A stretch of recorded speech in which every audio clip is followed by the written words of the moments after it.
Present question is giving us one of the slide asking us about the mechanism by which the cells in the arrow marked region is going to influence the nearby cells. It is having options like neurocrine and paracrine, endocrine or epithelial to mesenchymal transformation, and as we look at this slide you will find that it is the slide of pancreas, identified by the fact that there are multiple serous acini, and these serous acini they belong to pancreas, so that is the exocrine portion. Now what about the arrow mark? That is the endocrine portion. You can see a lot of bunches of cells, endocrine cells together, which are called as islet of Langerhans. And the islet of Langerhans will have alpha cell, beta cell, delta cell, alpha cell giving hormones like glucagon, beta cells giving hormone like the insulin, or delta cell giving us the hormones like somatostatin. Now it is seen that the beta cell, which is giving insulin, is going to have one local effect on the alpha cells to reduce their glucagon, or you can say the delta cell, the somatostatin is being given, and which can affect the alpha cell as well as beta cell to reduce their glucagon and insulin. This is what is called as paracrine effect. Paracrine effect is working on the cell to cell interaction in the nearby space. By the process of diffusion, the hormones will be released and affecting the nearby cell to have a local strong regulation of the secretion, and the hormones do not go into the blood vessel as such, which is the endocrine method. So if we say the answer here is the paracrine, which we have mentioned as for the insulin affecting the alpha cells or the somatostatin affecting alpha beta cell to reduce their secretion. What about the neurocrine? Neurocrine is something like a nerve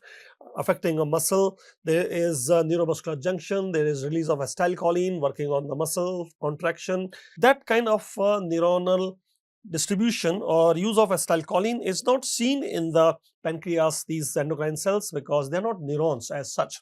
What about the endocrine? Of course, they will have endocrine effect because the secretion, whatever they are giving, maybe it is insulin or glucagon or the somatostatin, that will go into blood vessels. These are blood vessels, and through that they will be going to distant organs. That is endocrine effect. But then endocrine effect is not nearby cells. It is the question asking about paracrine effect. What about this epithelial to mesenchymal transformation? Actually, epithelial to mesenchymal transformation can happen normally also, like in gastrulation we find that there are some cells which are called as the epiblast cells, and these epiblast cells, they are epithelial in nature, but they can change into the mesenchymal tissue, like they can form mesoderm. So epithelial to mesenchymal transformation can be seen in normal physiology like gastrulation, or even it is seen in pathology like cancer cells. Cancer cells, they have a tendency to become from the epithelial contribution, they can change into mesenchymal transformation, and that can be seen in pathology or cancerous transformation. But here we are talking about islet of Langerhans, we are talking about the influence of the nearby cells. So the best answer remains choice number B, the paracrine. Let us look at one table also for the description. In this table you will see there can be the effect on the cells can be autocrine. It is the cell giving some secretion and working on itself. So say for example there is a T lymphocyte giving IL-2, and that IL-2 is working on the T lymphocyte itself. It is autocrine. If we are talking about paracrine, the question is on paracrine. It is about the nearby cells to have some auto-regulation in the nearby space, cell-to-cell communication, and somatostatin, for example, in the islet. Delta cell giving somatostatin affecting the alpha cell to reduce glucagon, or beta cell to reduce the insulin is one example. When we are talking about endocrine effect, the hormones has to be put into the blood, like insulin is put into blood, which can work on the liver cell or muscle cell, but it is going to take some time, and it is usually working for the distant organs. The question is on nearby cells. So you can think of endocrine effect, but it will be prolonged, it will be taking long time, a long path. So better is we use paracrine for this purpose. What about the neurocrine? Neurocrine we just mentioned, like across the synapse or across the neuromuscular junction, there will be release of the acetylcholine, and that kind of activity is not seen in the islet of Langerhans. If we focus upon the epithelial to mesenchymal transformation. Of course, the epithelial cells have to lose the polarity, adhesion, gain motility. Like in gastrulation, it happens, like embryogenesis, gastrulation, it happens that epiblast cells, which are epithelial nature, can become mesoderm, mesenchymal, or it can happen in wound healing also. It can happen in cancer metastasis, as we mentioned earlier. But none of that is going to fit well. In our question, the only possible answer is paracrine. Choice number B should remain the answer. Tight junctions. These are basically intercellular junctions between the cells, like that of epithelial tissue. The cells are holding on to each other, and not only you have tight junction, you can have what is called as zona adherens, or even the desmosomes, macula adherens, or the gap junction, even the hemidesmosomes. So if we are focusing upon the tight junction, which is also known as the zona occludens, and these are some of the tight junctions or cell junctions, which part of the cell they are present. Now, for that we have to look at the Gray's Anatomy, and if you look at the Gray's Anatomy book, you'll find that there are two domains we normally talk about. There is one apical domain, in which you will have this cell, which is tight junction, or you can have what is called as basolateral domain. It is in the basolateral domain you'll have other cell junctions, like the zona adherens, or macula adherens, or the gap junction, even the hemidesmosomes. Now, once you say that, let us look at the diagram given by Gray's Anatomy. Also, you see, this is the diagram which is telling us about one of the cell which is attaching to the other cell, and between the two cells you are having what is called as cell junctions. We have to enumerate them, and you can also see there will be a basement membrane on which the cells are attaching with the help of what is called as hemidesmosome. But as I mentioned, there are two domains. There will be one apical domain. As you can see, this is the region where you have the apical domain, and then you'll have one which is basolateral domain. So this is the region where we'll have the basolateral domain. Let me demarcate them in this diagram again. So there is one apical domain which we will be focusing upon in this region. That is where we are having this tight junction, what is also called as occluding junction. So this is the tight junction or occluding junction. It is present in the apical domain. Otherwise, if we are focusing upon the basolateral domain, this is the basolateral domain. And if you are talking about basolateral domain, which is now shown here on the lateral aspect of the cell and also towards the base, the other cell junctions are present located there, namely the zona adherens or the macula adherens, which is the other name of desmosome. And then you are also having what is called as hemidesmosomes, which are connecting the cell to the basement membrane. The point is, until otherwise you are talking about these tight junction or occluding junction, which are present towards the apical domain, this region, the rest of the cell junctions, they should belong to the other domain, which is basolateral domain. So what all you are having in the basolateral domain, there we are having this zona adherens, and below that we have macula adherens, the other name of desmosome, and then we are having this hemidesmosome also, which is attaching the cell to the basement membrane. They all will be considered in the basolateral domain. Now, what is the purpose of tight junction? The question is on tight junction, which will be towards the apical domain. Purpose is to hold the two cells together. First of all, it is a cell junction, so it is supposed to hold the two cells together. Number two, it will create some semi-permeable barrier. Anything which is in the lumen or on the surface cannot enter in the paracellular space. It is preventing that. So any toxic material which might be in the lumen should not go between the cells, and that is what is being prevented by this tight junction. It is a selective barrier. One more thing we can discuss again is that when we are talking about the tight junction, the location on the cell may be location wise, you can say apicolateral, but this term is a non-standard term. It is a vague term. It is not used by convention. So conventionally, there are only two domains, either apical or the other one is basolateral. So be careful in choosing your answer. When somebody is asking about tight junction, though the location may be apicolateral, but the answer should be apical. It's working like a barrier, or it is creating some polarity in the cell towards the apex and towards the base you have cells are polarized basically. So tight junction, your answer should be apical. Now location wise, maybe you are looking at the zone adherence, which is below the tight junction. Below that is the desmosome, below that is the gap junction. Even if you're talking about hemidesmosome, you should keep answering it as basolateral, basolateral, basolateral domain, because maybe the location in the cell may prompt you to choose some different terminology, but you should not use substandard terminology or the terminology which is to be used, like as we have mentioned in Gray's Anatomy. Either it is apical or it is basolateral. So for other cell junctions you should keep answering it as basolateral. That is why in this question, if we were focusing upon the tight junction, you see tight junctions or zona occludens are located in which part of the cell. Maybe you will have this tendency to give answer as apicolateral, but that is not a standard term. By convention, you cannot use it. You should keep telling it as apical only. There is no such term which is used by any of the book, starting from Gray's Anatomy and other histology books also like Wheater's or Jankara. And if you're talking about basolateral, then we have discussed already that it could be zona adherens or macula adherens or even the gap junctions. Even if you're talking about hemidesmosomes, you should keep answering it as basolateral because there are only two domains, one apical and two basolateral. So we should keep our answer as choice number A, the apical. The question is on the skin histology. As we see, we want to find out the correct option regarding the skin structure, and some of the histological features are given. If we are talking about the epidermis, of course, epidermis can regenerate from the basal cell layer, stratum germinativum, in normal condition.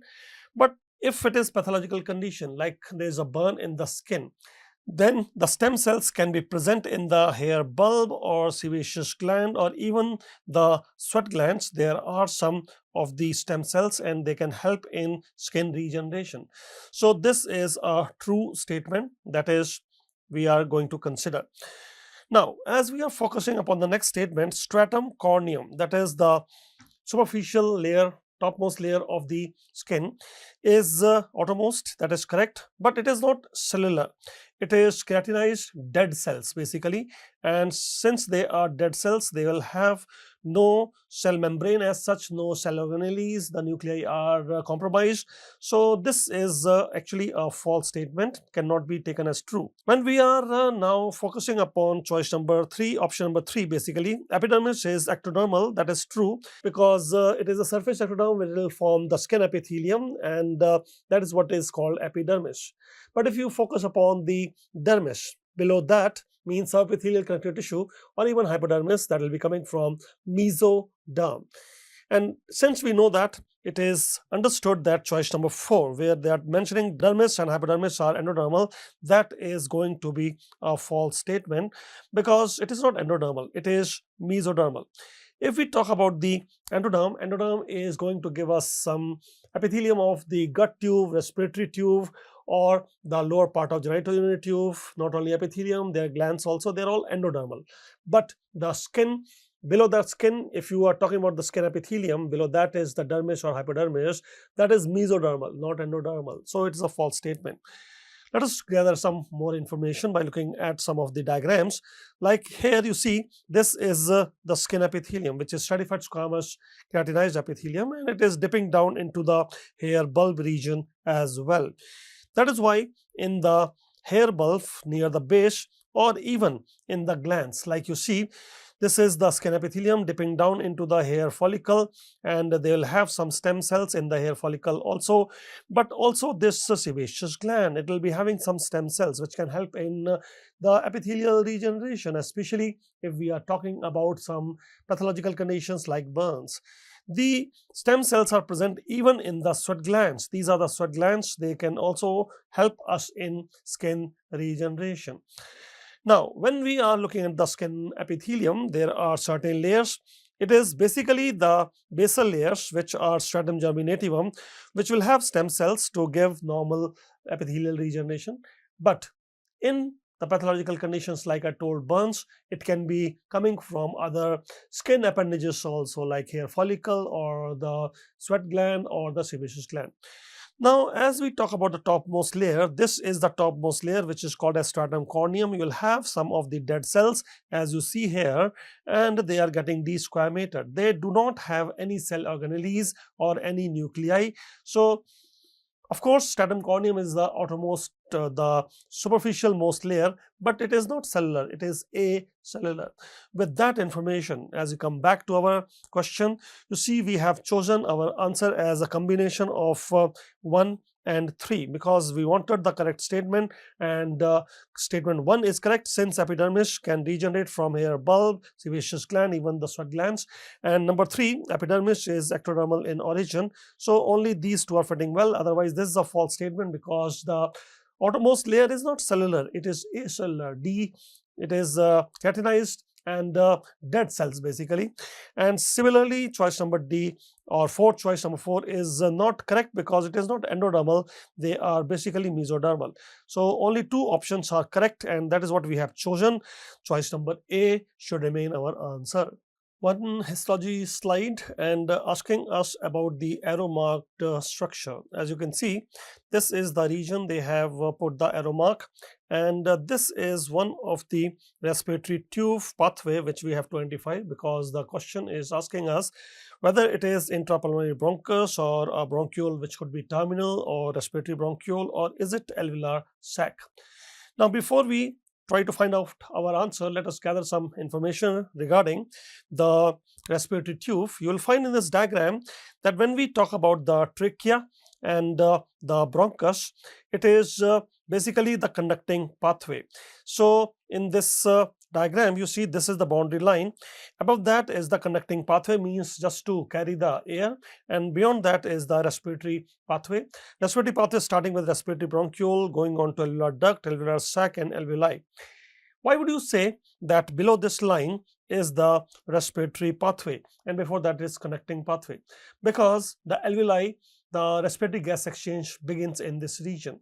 This respiratory bronchiole, as you can see, is having alveolar outpouching from here, and respiratory gas exchange has begun. There is no outpouching of alveoli before this, like the terminal bronchiole do not have this alveoli which are connected to its lumen. So it will be conducting pathway.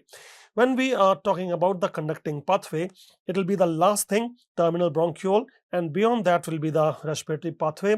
In the respiratory pathway, the very first thing is respiratory bronchiole, number 2 it will be alveolar duct, number 3 it will be alveolar sac, and number 4 it will be the alveoli. There will be some alveoli in the walls and respiratory gas exchange would have begun.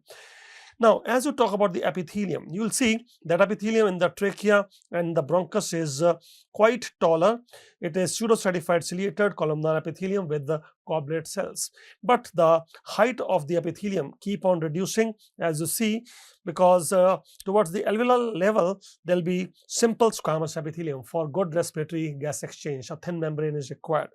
When you are talking about respiratory bronchiole, there will be some cuboidal cells, and the cilia may or may not be there. When it is coming to terminal bronchiole, you'll see that the columnar cells are gradually becoming cuboidal and cilia they are losing. In fact, you have to understand the epithelial height keep on reducing as you reach towards the alveolar level, and the goblet cells are also reducing in number. These yellow cells, they are goblet cells, and you have to remember that goblet cells are stopping at the level of bronchus, not beyond that. Bronchioles won't have goblet cells, so only the bronchus will have the goblet cell. Once you come to the bronchiole level, there won't be any goblet cells. Similarly, if you are talking about the cartilage will be stopping at the level of bronchus only. Means it is only bronchus which will have cartilage to maintain the patency of the lumen, and it may be seen in trachea, bronchus, but not in the bronchiole. You also see that the cilia, they are reducing in number, but they might be present even in the terminal bronchiole and respiratory bronchiole, because still some secretions are there, but the amount of glands keep on decreasing. We'll have a table. In that table, we'll see that the glands are decreasing, and maybe they are present in the terminal bronchiole, respiratory bronchiole, but then they are reducing in number. In the terminal bronchiole, instead of goblet cells, you'll start seeing what is called club cells, Clara cells, and they'll increase in number in the respiratory bronchiole. So in the respiratory bronchiole also you'll have a lot of Clara cells or club cells, which give surfactant, and they are also working like stem cells. They are also doing detoxification of air, the club cells. The club cells are present in terminal bronchiole, but more in the respiratory bronchiole. So this is one information which we have gathered. Now, as we proceed further, you have to look at the terminal bronchiole versus the respiratory bronchiole. You will notice that in the terminal bronchiole, the wall is intact, there is no cartilage. It is replaced by some of the smooth muscles for bronchodilation, bronchoconstriction, and though alveoli are there in the periphery, these alveoli have no connection with the lumen of the terminal bronchiole. This is important to identify a terminal bronchiole from respiratory bronchiole, that the terminal bronchiole, first of all, when we talk about the epithelium, it could be ciliated columnar, as we have mentioned, or it can become ciliated cuboidal, and after some time you will also be losing the cilia, and then you see that there is no communication between lumen of the terminal bronchiole and the alveoli, but that changes in the respiratory bronchiole. You see, in the respiratory bronchiole, why it is called respiratory? Because it has the opening into the alveoli. So as the opening is the lumen is opening into the alveoli, there is discontinuity in the alveolar, in the respiratory bronchiole. You see, in the terminal bronchiole, there is no break in the wall. There is no break in the wall, means lumen is intact, but here you see the lumen is having a break in the wall, and that is why, because it is continuous with the alveoli. Respiratory gas exchange has begun in the respiratory bronchiole. If you talk about the epithelium, you will see epithelium is becoming, the height is reducing, and it will be some cuboidal epithelium here, and this cuboidal epithelium in the beginning may have cilia, but then even the cilia number are reducing, and as it is understood that it will have no cartilage, but some of the smooth muscles are present, and they are present in a broken format. As you compare with the terminal bronchiole, they'll be continuously present for bronchodilation and bronchoconstriction. So what is the difference between terminal bronchiole and respiratory bronchiole? We have seen epithelial height will reduce, as here you might have ciliated columnar becoming cuboidal, but here it will be only cuboidal epithelium, and cilia are reducing in number. There will be no goblet cells and no cartilage in any of them. In fact, the goblet cells are replaced by some of the club cells, and more so in the respiratory bronchiole. And then if you go still further, see, from the terminal bronchiole you have to come to respiratory bronchiole. From respiratory bronchiole you have to go to the alveolar ducts, and from the alveolar ducts you have to go into alveolar sacs. Alveolar sacs are basically the clusters of alveoli, and there you will find that since it is alveoli, the most of the epithelium is simple squamous epithelium, type 1 pneumocyte, though you can have type 2 pneumocyte cuboidal epithelium somewhere, some places scatteredly, but most of it is the simple squamous epithelium, a thin membrane for respiratory gas exchange. So alveolar sacs is clusters of the alveoli, and you don't have too much of smooth muscles. Actually, smooth muscle is gone, the goblet cells are gone, and you will find that there is no cartilage at all in this level. We can see all that in this table also. In this table you can start with what is called as the bronchus. In the bronchus, the epithelium is pseudocertified ciliated columnar with goblet cell that is seen in the trachea also. So trachea, bronchus have same epithelium.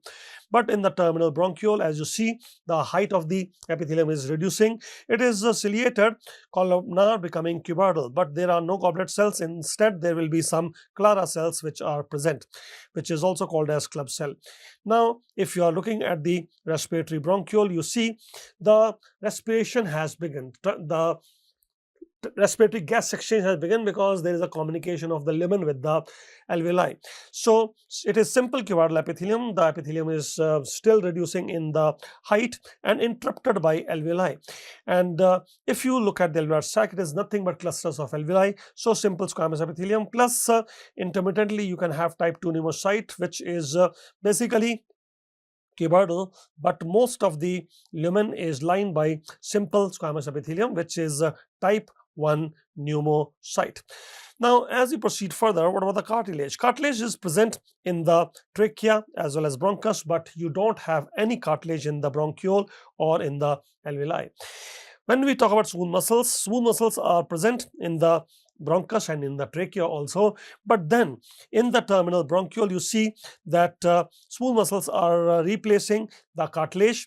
And if you are looking at the respiratory bronchiole now, respiratory bronchiole, it will be discontinuous because there is a break in the wall of the respiratory bronchiole. And in the alveolar sac, you don't have any smooth muscle present at all. When we are focusing upon the glands, glands are definitely present in the trachea and in the bronchus, but in the terminal bronchiole, like goblet cells are almost absent, and the glands are becoming less and less. That is why you don't even need cilia. Cilia is for mucociliary clearance. You don't have goblet cell, you don't have glands. So the glands are absent in the level of terminal bronchiole, respiratory bronchiole, or alveolar sac. If we are talking about goblet cell, again, may be present in the trachea and bronchus, but they are absent in the distal part, maybe terminal bronchiole, respiratory bronchiole, or alveolar sac. If you are talking about the alveoli in the wall, then alveoli are not present in the wall of conducting pathway. Till the terminal bronchiole, it is conducting pathway. So till this level, you will not have any alveoli. But then as the respiratory path begins, you see that in the respiratory bronchiole you do have these alveoli which are break in the walls and continuous with the lumen of the respiratory bronchiole. And of course alveolar sac is only alveoli present. Now, function. The initial part is purely for conducting purpose, means take the air towards the alveoli. But then when it comes to the respiratory bronchiole, you see respiratory bronchiole is not only conducting the air, but respiratory gas exchange has begun because there are some alveoli in the wall. And of course, the alveolar sac will have the respiratory gas exchange happening. So this is basically the respiratory zone, and before that it is the conducting zone, just to carry the air. And lumen, if you look at the lumen, the trachea, bronchus, they will have some irregular lumen like this you can have, but when it comes to terminal bronchiole, they have become smaller. They'll almost have a spherical appearance. And if it is the respiratory bronchiole now, see, it is having break in the wall and it will appear like this, like this. So there are break in the wall and they are continued with the alveoli sac like this. And then it is, if you are talking about alveolar sac, it is just the clusters of alveoli. So that gives you some idea about the answer. You can see that till this level, this is all the terminal bronchiole. Why would you say that till this level, this lumen is belonging to the terminal bronchiole? Because you see there is no break in the wall. As you are looking at the lumen, you will find that there is no continuity. See here, there is no break in the wall. And epithelium, as we have mentioned, could be ciliated columnar or cuboidal epithelium. And the lumen is not continuous with the alveoli. But after this level, you see, this is respiratory bronchiole, this is respiratory bronchiole, that is respiratory bronchiole. So how do you know it is respiratory bronchiole? You see in this region, as we are mentioning, that now we are starting with the respiratory bronchiole. We are calling it as respiratory bronchiole because you see there is a break in the wall. See, this is the wall of the respiratory bronchiole, and there are interruptions. So in those interruptions, what are we having? These alveoli. So respiratory gas exchange has begun in this area. You see, this is alveoli, the wall, again alveoli, the wall, again alveoli. So if the lumen of the respiratory bronchiole is continuous with the alveoli, that means respiratory gas exchange has begun. You can see this diagram also, that when we are asking about the arrow mark region, the arrow mark region is basically this area, the area which we understand is having a continuous wall, and there is no break in the wall, means the lumen is not continuous with the alveoli. Till that level, till this level, you can call it as terminal bronchiole. That is why we are taking our answer as choice number B, terminal bronchiole. After that, this is respiratory bronchiole, as we have mentioned that there is break in the wall, and when there is a break in the wall, we are continuous with the alveoli. Respiratory gas exchange has begun. So this region is the respiratory bronchiole. If you go still further, you can see these are the alveolar sacs here, multiple clusters of alveoli. So we'll keep our answer as terminal bronchiole because that is where the arrow mark is present. Choice number B should be the answer. Olfaction basically means the smell pathway, and the nerve of telencephalon, the olfactory nerve, cranial number 1, is chiefly responsible, primarily responsible. But then olfaction is also related with the flavor, and when you talk about flavor, it will include the taste and the texture of the food also, which we are talking about. So indirectly, some other nerves will be involved with the olfaction. In this question, which is a repeat question, they have asked about the cranial nerve, which is not associated with olfaction. To find out the answer, let us look at some details. Like I mentioned, when we are talking about olfaction, it is also about the flavor. Though olfaction, the smell is to be carried by cranial number 1, which is olfactory nerve and nerve of the telencephalon. But along with that, you will have the taste also. Like taste is carried by FGV nerve. F is for the facial nerve, G is for the glossopharyngeal nerve, cranial number 9, this is 7, and vagus nerve, which is cranial number 10. If you look at the tongue, you'll find the tongue is having this anterior 2/3 of tongue is carried by the chora tympani nerve, branch of the facial. The taste we are talking about, F, and then you have the G, posterior 1/3 of the tongue, glossopharyngeal, and posterior most tongue, it is the V, the vagus nerve. So FGV nerve, facial nerve anterior 2/3, glossopharyngeal for the posterior 1/3, and vagus for the posterior most tongue. They carry the taste sensation, and that is why we have mentioned here they are related with the flavor and indirectly related with the olfaction also. Even the trigeminal nerve, which is supplying the face area, the mouth area, it is carrying the mouth area, even the nose area. So anything which is pungent, touch, pain, temperature, etc., can also add to flavor, like the pungent smell of the ammonia or the chili, which is going into the mouth, burning sensation, that hot sensation. All that is basically detected by the cranial number 5, and it is somehow indirectly helping us in detecting the flavor related with the olfaction. But then when it comes to 12th nerve is a pure motor nerve and should not be related with the smell pathway or flavor pathway. Though in the recent studies it has been found there are some details which keep on improving. We'll focus upon one sentence, but as such, you see, 12th nerve, since it is hypoglossal nerve, it is a pure motor nerve, should not be concerned with any sensation, and it is simply supplying the muscles of tongue. Otherwise, vagus nerve is basically having indirect role and carrying the sensation from the tongue, from the larynx, and contributing to flavor or irritation. Ninth nerve, glossopharyngeal nerve, posterior 1/3 of the tongue. It is carrying the taste sensation, and then it is having some sensory role in the oropharynx also, because it is supplying the posterior pharynx also, and indirect relation to the flavor or olfaction. The trigeminal nerve we are taking into account because trigeminal nerve is sensory to the nasal mucosa, even to the oral mucosa, detecting pungent or irritating smell like the ammonia, chili, and that is a chemoreception basically. Now, this is the statement I was talking about. Though olfactory information is conveyed by sensory nerves only, but then from the olfactory bulb there are some pathway to the hypoglossal nucleus also, which we think that is a motor nucleus, but the research is telling that there are some of the interpeduncular nuclei which are helping some pathway to carry the sensation to this motor nucleus also. The point is that the more we read, the less we know. So though we consider this hypoglossal nucleus to be a pure motor nucleus, but then there are some sensory pathway also which are coming to, like the smell pathway, the olfactory pathway is related with the hypoglossal nucleus. But keeping that aside, if we keep things simple, we should consider majorly it is a primary motor nucleus to control the tongue muscle. That is why in this question, if they are asking which of the following cranial nerve is not associated with the olfaction or the smell pathway which is related with the flavor, and Flavor means it is itself related with the taste, that is the FGV nerve, the facial glosopharyngeal vagus nerve, and even the texture. And for that, you can consider the trigeminal nerve here.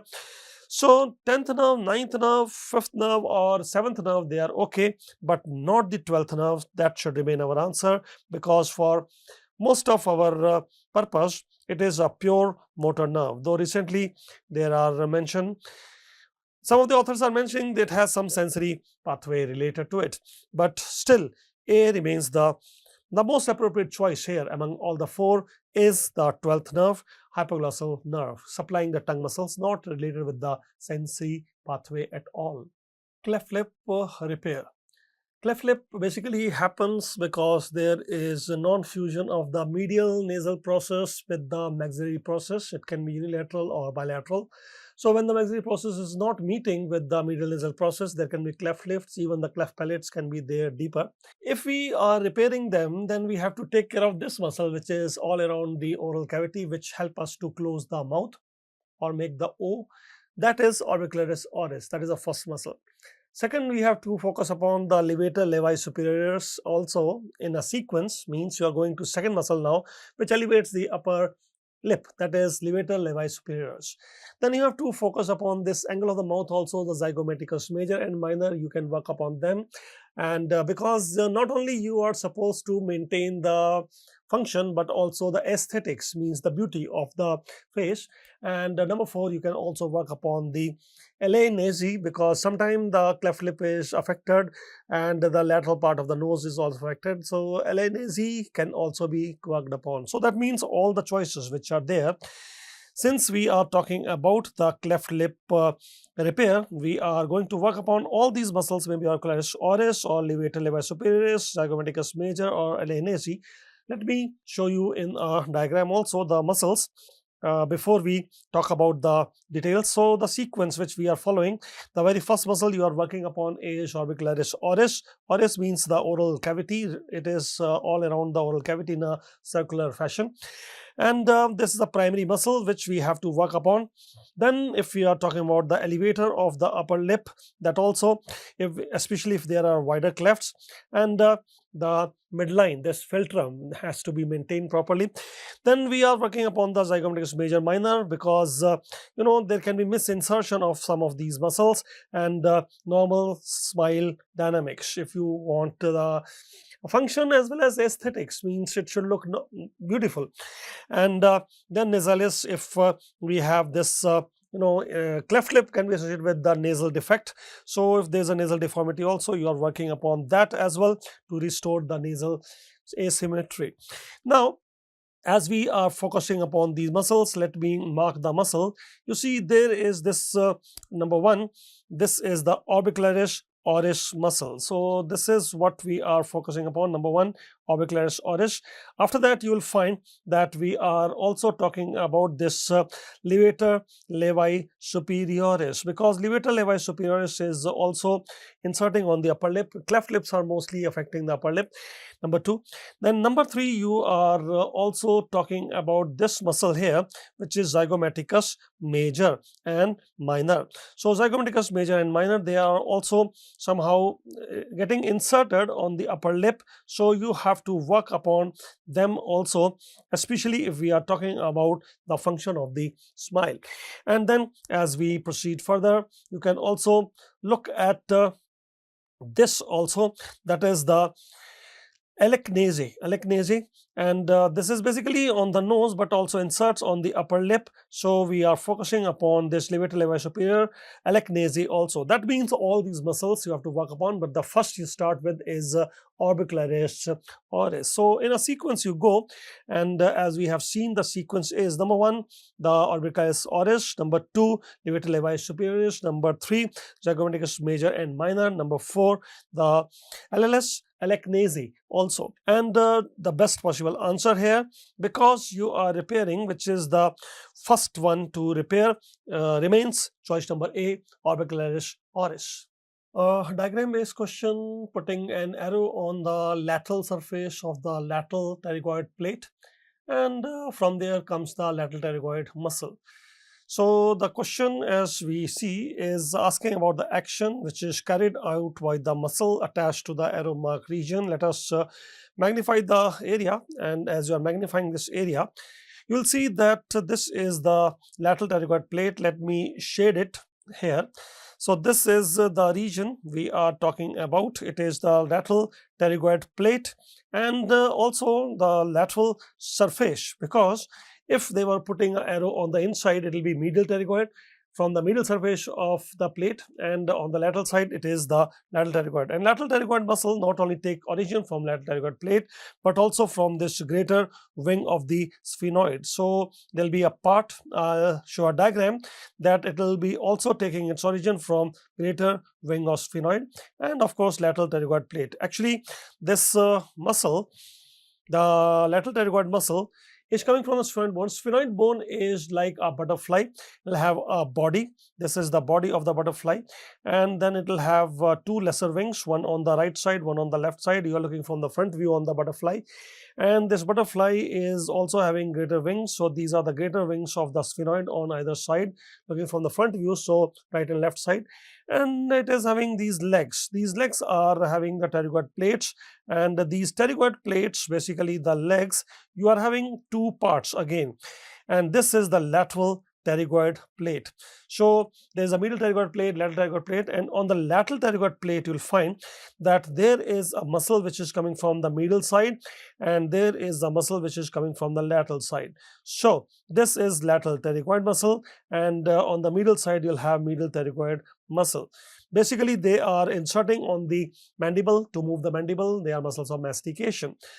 So the sphenoid bone is having a body and lesser wing, and then it is also having a greater wing. Looking from the front view, it will also have legs, and these legs are the pterygoid plate, which are two in number.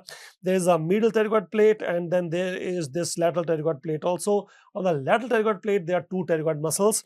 If the muscle is coming from the lateral surface of lateral pterygoid, then you are calling it as the lateral pterygoid muscle. But if the muscle is coming from the medial surface of the lateral pterygoid plate, then you will call it as medial pterygoid. The marker was on the outside, as you see. So lateral surface of lateral pterygoid plate means we are talking about a muscle which is lateral pterygoid muscle. So what is the function of lateral pterygoid muscle? Actually, let us look at one more diagram here, which is talking about this lateral pterygoid muscle. This lateral pterygoid muscle is having two heads. There is one upper head and there is a lower head, and lower head is coming from the lateral pterygoid plate, which is kind of a horizontal fibers. You can see here, you can mark the details. This is the horizontal fibers coming from the lateral pterygoid plate, from the lateral surface, as we have mentioned.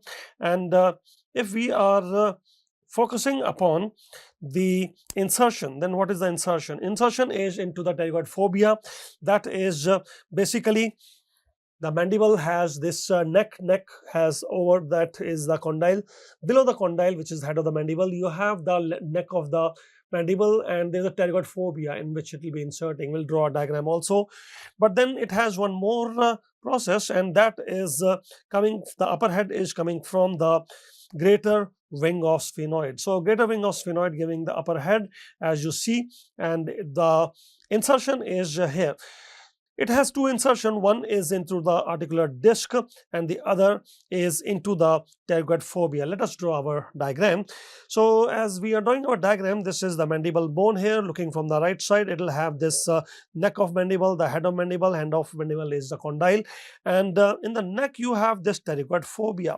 So this is the pterygoid fovea into which the muscle will be inserting, and it is also inserting onto this disc, that is the articular disc of the temporomandibular joint. Some fibers will be inserting on the articular disc of temporomandibular joint also. Now, if this is the insertion, then it will pull the mandible, and as it is pulling the mandible, you will see not only it has this upward, this forward movement, but also downward movement. Means it is not only protection of the mandible, but it is also a depressor of the mandible. Now look at the statement by Gray's Anatomy. Gray's Anatomy will say Though this muscle is a protruder of mandible, but it is doing this protrusion chiefly for the function of depressing the mandible and open the mouth. So if I have to choose between these options, means is it a protruder or is it a depressor, I should go with the depression. Depression is my first answer, because Gray's anatomy says that lateral pterygoid is pulling the mandible forward just to make it go down. Depression. So chief function is depression. In the process, initially it has to protrude also. So first answer should always remain depression, and then you can say additionally it is also helping in protrusion. Now it is antagonizing with the MTM elevators. There are MTM elevators, that is M for the masseter and T for the temporalis, and the other M is the medial pterygoid. And these muscles, they are elevating the mandible. As they elevate the mandible, they'll close the mouth. So if you want to close the mouth, you use the MTM elevators, but if you want to open the mouth, then you have to depress the mandible, and that is done by lateral pterygoid. Now, if we have got our answer here, referred pain from the dura mater, which is in the posterior cranial fossa around the foramen magnum, that is where the arrow mark is. So if we are talking about the referred pain, which can be referred to the skin, the dura mater lying at the arrow mark region, which is posterior cranial fossa, and in the posterior cranial fossa also around the foramen magnum. This is the foramen magnum, around that. So which nerves are basically supplying this region, and where the pain can be felt? This region is being supplied by cervical nerve C1, 2, 3. But understand, C1 nerve does not have any C1 dermatome outside. So our body does not have a C1 dermatome. Dermatome begin with C2, 3. So we will not be focusing upon that. But C2, 3 we have to focus upon. Now C2, 3, if you see back of the head and even upper part of the back of the neck, you have C2, 3. C2, 3 is also present in the greater part of the auricle, because great auricular nerve has C2, 3. So answer could be ear, it could be back of the head, or it could be back of the neck. Cannot be vertex, because vertex is basically trigeminal area. The upper eyelid, forehead, and the vertex region is supplied by 5-1 ophthalmic trigeminal. If you are talking about the lower eyelid, upper lip, and the maxilla area, it is the 5-2 maxillary nerve. And if it is the skin over the lower lip or the mandible, it is mandibular nerve trigeminal. So that is trigeminal area. And trigeminal nerve is basically supplying the anterior cranial fossa, middle cranial fossa. But then coming to posterior cranial fossa, you do not have trigeminal nerve. Let us look at some diagrams also. So what could be our answer? That's what we want to find out. You see that first we are focusing upon trigeminal nerve, because these anterior middle cranial fossa, their chief supply is from trigeminal. And trigeminal nerve itself is having three parts, that is 5-1 ophthalmic, 5-2 maxillary, and 5-3 the mandibular. So let us focus upon the 5-1 ophthalmic division of trigeminal. It will be remaining mostly in the midline and anterior cranial fossa, middle cranial fossa, and it comes to posterior region also, but supplying the tentorium cerebelli dura mater. As we are shading the area, let us tell that this is basically the green color we are taking now. Anterior ethmoidal branches of the CN1, cranial number 1. So anterior ethmoidal nerve, posterior ethmoidal nerve, you can see near the midline. If you are talking about the dura mater, maybe it is the anterior cranial fossa, as I have shaded here, or maybe the middle cranial fossa, and even it is coming to the posterior cranial fossa, especially if you are talking about tentorium cerebelli. So this is the tentorium cerebelli area, and near the midline it is all ophthalmic trigeminal. So let me tell again. Ophthalmic trigeminal is supplying this area, that is floor of the anterior cranial fossa near the midline. This area, floor of the middle cranial fossa near the midline. And this area, that is the tentorium cerebelli. This is all supplied by CNV1, that is ophthalmic trigeminal nerve. What about CNV2, maxillary?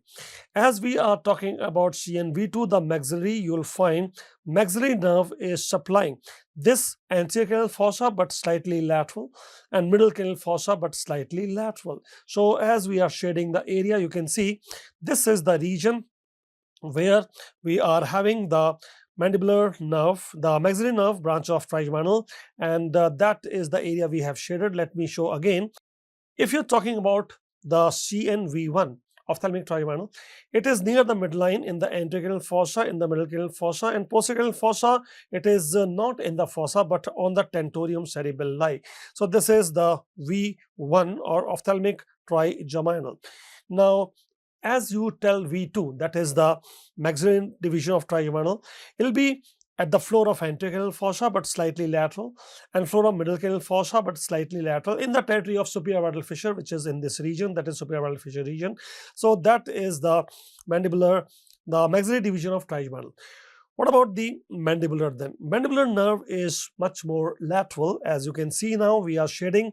So this is the region which is anterior cranial fossa, much more lateral. This is the region which is the middle cranial fossa, but more lateral, and it is not coming to posterior cranial fossa at all. So when we are talking about mandibular division of trigeminal, you can see for yourself that mandibular nerve branch of trigeminal is supplying the anterior cranial fossa but more laterally. It is also supplying the middle cranial fossa and more laterally, though here greater wing of sphenoid is all under this nerve, because if you remember, the mandibular nerve passes foramen ovale and its branch nervus spinosus passes foramen spinosum. So as the mandibular nerve is passing here, this is the territory of mandibular nerve. It's gave a branch which is nervus spinosus passing foramen spinosum. So this all greater wing of sphenoid is under the mandibular nerve branch of trigeminal. But our question was none of that. Our question was around the foramen magnum. Who is supplying this area? And then we already have known that was the C23 fiber coming directly, or C23 fibers coming by the hypoglossal nerve. Now, C2 fibers can also come by vagus, but it is in the foramen, jugular foramen. So that will be lateral. That was not the arrow mark. Arrow mark was around the foramen magnum. So around the foramen magnum, the nerve is C23 coming directly from the spinal cord, and it is also C23 given by the 12th nerve, because 12th nerve has a hypoglossal canal and it does carry the C1, 2, 3 fibers. C1, there is no dermatome on the body, so you have to talk about C23. Now, as you have talked about the supply to the posterior fossa, sensory supply, you can mention that this posterior head region is having this C2 and 3 root value by the greater occipital nerve C2 and the third occipital nerve C3. So the best answer will be the posterior head region. If we talk about the vertex, vertex cannot be the answer, because vertex is the ophthalmic trigeminal. As we can see, ophthalmic trigeminal is supplying the vertex region. And then if you talk about the posterior neck region, you are having C4 to C8. C4 to C8. Though it is understood that upper neck may have some of the C2, 3, but then most of the posterior neck is, as you can see, is having C4, C8. My point is that which choice should you take when C2 and C3 is involved? Should I take my answer as the posterior head region, or should I take my answer as the posterior neck region? I would not prefer my answer to be posterior neck region, because it is a little bit of C2, 3 but more of C4 to 8. So that is not preferable, as is preferred the back of the head. Then what about the ear? Because greater part of the auricle is supplied by greater auricular nerve, it also has C2, 3. Yes, even the referred pain can be in the ear, C2, 3. But then I will not take my answer as C2, 3, the greater auricular nerve, because the anterior part of auricle is supplied by auricular temporal nerve, which is branch of the mandibular trigeminal. And it is also supplied by vagus nerve. It is also supplied by facial nerve.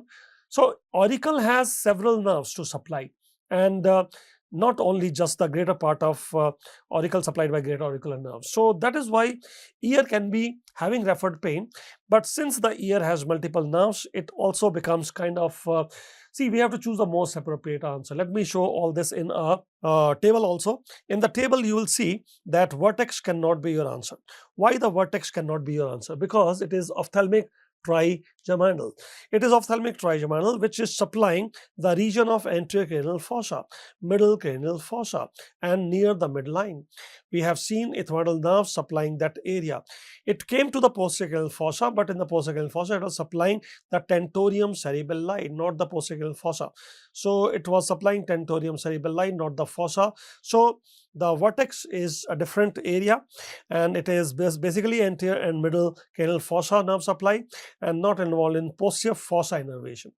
Then what about the ear? Ear, we have mentioned that of course greater auricular nerve will supply the C to 3 root value and greater part of auricle, and pain can be felt here also. But then it also has auricular temporal nerve, branch of mandibular trigeminal. It has auricular branch of vagus also, supplying the external auditory meatus and floor of the external auditory canal.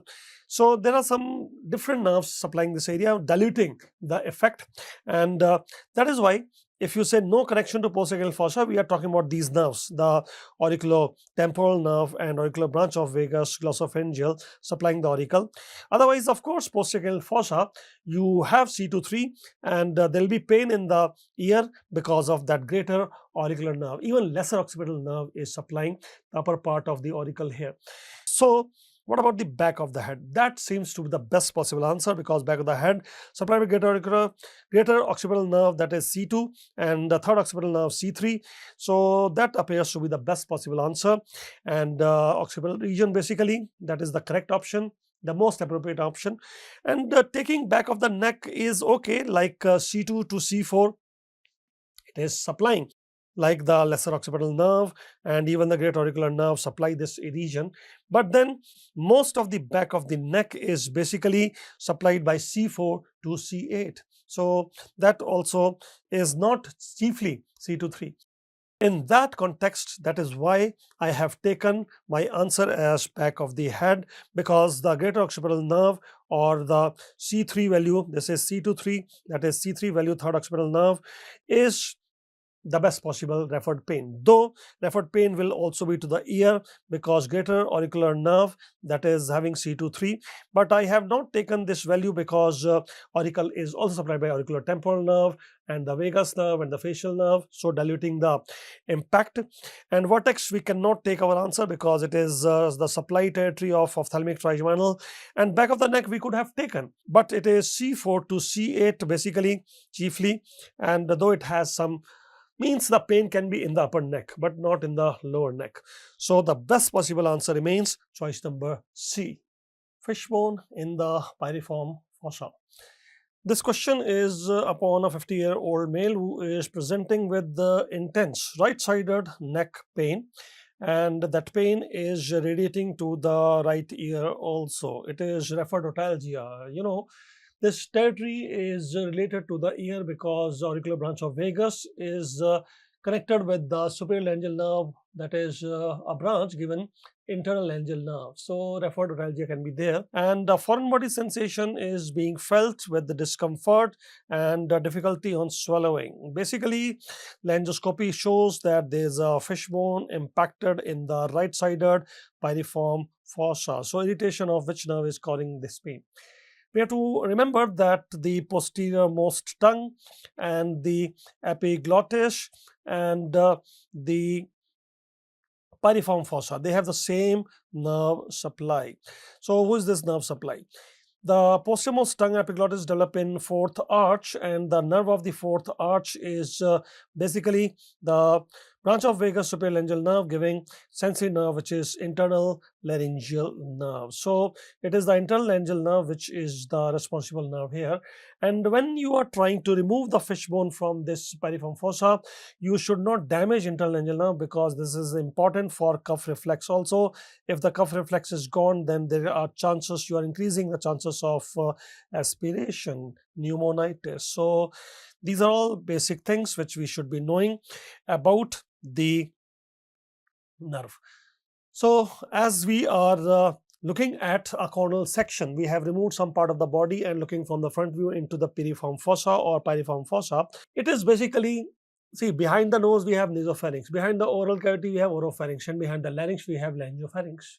In the laryngopharynx, not only it is behind the larynx, it is on the sides of the larynx also, and on the sides you have this piriform fossa.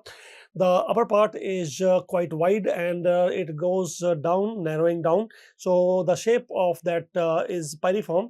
So that is why the name is piriform fossa. It is on the lateral side of the laryngopharynx. So as I'm shading this area, this is the area we are talking about, the piriform fossa. Let us show it here, and this is the region which is having one nerve. Also, can you see the nerve? That is the internal laryngeal nerve. So this is the internal laryngeal nerve, which is a branch of supralaryngeal nerve, branch of the vagus. And let us trace this nerve. As you trace this nerve, it is going at the floor of the piriform fossa, and it can be damaged, whether you are having a fishbone affecting this nerve, or it could be, while endoscopy, also you are doing endoscopy, you might damage, you have to be careful. Or even while you are removing the fishbone, you should not damage this nerve, because internal laryngeal nerve is a branch of supralaryngeal nerve, branch of the vagus, which supply the laryngeal inlet, basically posterior most tongue, the epiglottis, laryngeal inlet, and also the laryngeal mucosa above the vocal cord. So it is also supplying the laryngeal mucosa above the vocal cord, including the epiglottis. So all this area, maybe posterior most tongue, epiglottis, or the piriform fossa, or the vocal cord above the supraglottic region, all that area is this nerve territory. And internal laryngeal nerve, which is a branch of the supralaryngeal nerve, which is a branch of the vagus, is the nerve. Now, why there was referred pain? Referred pain because internal laryngeal nerve is a branch of vagus, and vagus also supply, that is auricular branch of the vagus, to the ear. And that is what happens is that when we are talking about the territory, say it is the ear, from some ear some sensation going to central nervous system, but from the larynx region also some information is going to central nervous system. So central nervous system gets confused sometime, that whether the pain is coming from ear or from the larynx, and it can be referred, like when you do the irritation, when you are working on the, say, ear syringing, and you irritate the auricular branch of vagus, there may be cuff reflex. So how the cuff reflex, what is the relation of ear with the larynx, or the other way around? If there is a fishbone in the piriform fossa, why there is referred pain? Because that is area supplied by vagus nerve, this is also area supplied by vagus nerve, and the fibers are converging towards the central nervous system. So that is why sometimes the brain get confused whether this area is involved or that area involved. This is called as referred pain or referred otalgia, like the patient is having. Now, with that information, we have got our answer. Of course, the answer is internal branch of superior laryngeal nerve, and external branch is basically supplying a muscle, cricothyroid muscle, which is a tensor of the vocal cord, and that is a motor nerve basically. Recurrent nerve is the one which supply the vocal cords, that is below the vocal cords. So below the vocal cord you have recurrent nerve, but above the vocal cord you have internal laryngeal nerve. And glossopharyngeal nerve is supplying the oropharyngeal isthmus, means when the oropharynx is communicating with the oral cavity, oropharyngeal isthmus, that means posterior most tongue, that is posterior one third of tongue, the palatine tonsil, the uvula, that area is on the ninth nerve. Ninth nerve also supply posterior wall of the oropharynx. But this question is on laryngopharynx. So since the question is on laryngopharynx, since the question is on the piriform fossa, you should keep your answer as internal laryngeal nerve. So internal laryngeal nerve, branch of superior laryngeal nerve, choice number C should remain the answer. A case of tetralogy of Fallot, which is right to left shunt leading to cyanosis, and it is since birth, so congenital cyanotic heart disease. It is one of the component of DiGeorge syndrome, where there is a problem with the migration of the neural crest cell, and there will be problem of episeptum anomalies like tetralogy of Fallot. So when we are looking at this baby, 3-year-old child, there is a history of cyanosis since infancy, means it is a congenital cyanotic heart disease. And in this also we are being mentioned that it is a case of tetralogy of Fallot. So what is a component of the pathology? That's what they are asking. You see, conditions like DiGeorge syndrome, as I mentioned, there is a problem of neural crest cell migration, and there is a problem of aorta pulmonary septum. there is anterior migration of AP septum, and when there is anterior migration of AP septum, there can be tetralogy of Fallot. So what exactly are we talking about? See, the nucleus cell have to move here, and there is a vessel which is called as truncus arteriosus, and there it will form the septum, which is called as AP septum. It is separating truncus arteriosus into two vessels, that is the ascending aorta, and the other is the pulmonary trunk. Now, what will happen if there is anterior migration of AP septum, like we are telling, anterior migration of AP septum? If the AP septum is migrating anterior, the anterior vessel will become narrow. It will suffer from pulmonic stenosis. And not only there will be pulmonic stenosis, the posterior vessel will become large, and it is a large ascending aorta, and it will become overriding aorta. So when it is overriding, what will be the problem? There will be ventricular septal defect. All those things. Let us look at our diagram also. This is going to be a right to left shunt, and when there is a right to left shunt, the blood which is supposed to go to the right circulation, that is lungs for oxygenation, is being shunted into the systemic circulation, left circulation, without oxygenation, resulting in cyanosis. So what is number one problem? Number one problem is the pulmonic stenosis, and pulmonic stenosis also, you have to remember, it is below the pulmonary valve, means subpulmonic stenosis. It is one term is subpulmonic stenosis, means before the pulmonary valve, or the other is the other name comes is infundibular stenosis. Infundibular stenosis means embryologically it is the infundibular region which is developing here, and that is undergoing stenosis. Why? Because there was anterior migration of AP septum. You see, these two vessels, maybe the pulmonary trunk or ascending aorta, they come from a single vessel, that is truncus arteriosus. And in the truncus arteriosus, there will be one AP septum, which is dividing it into the aorta and pulmonary trunk. Now, if AP septum migrates anterior, the anterior vessel becomes narrow. And that is what pulmonic stenosis. Why there is narrowing of pulmonary artery? There is narrowing of pulmonary artery at the region because aorta pulmonary septum has migrated anteriorly. But then if pulmonary artery, the trunk becomes narrow, the other vessel which is behind that posterior will become large. There will be the large ascending aorta, and it is called as overriding aorta. So number two will have what is called as the displaced aortic opening or overriding aorta. Now, because of its overriding, it is going to open not only into left ventricle but also right ventricle. It is overriding the interventricular septum.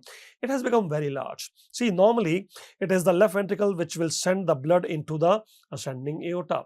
But this time you see, not only left ventricle is sending the blood into ascending aorta, but the right ventricle is also sending blood here because it is overriding the interventricular septum. And when there is overriding of interventricular septum, we will have a ventricular septal defect. That is defect number 3. So the third defect in the tetralogy of Fallot is ventricular septal defect, and there will be intermixing of blood. When there is intermixing of blood, of course, right ventricular blood is going to enter the circulation along with the left ventricular circulation.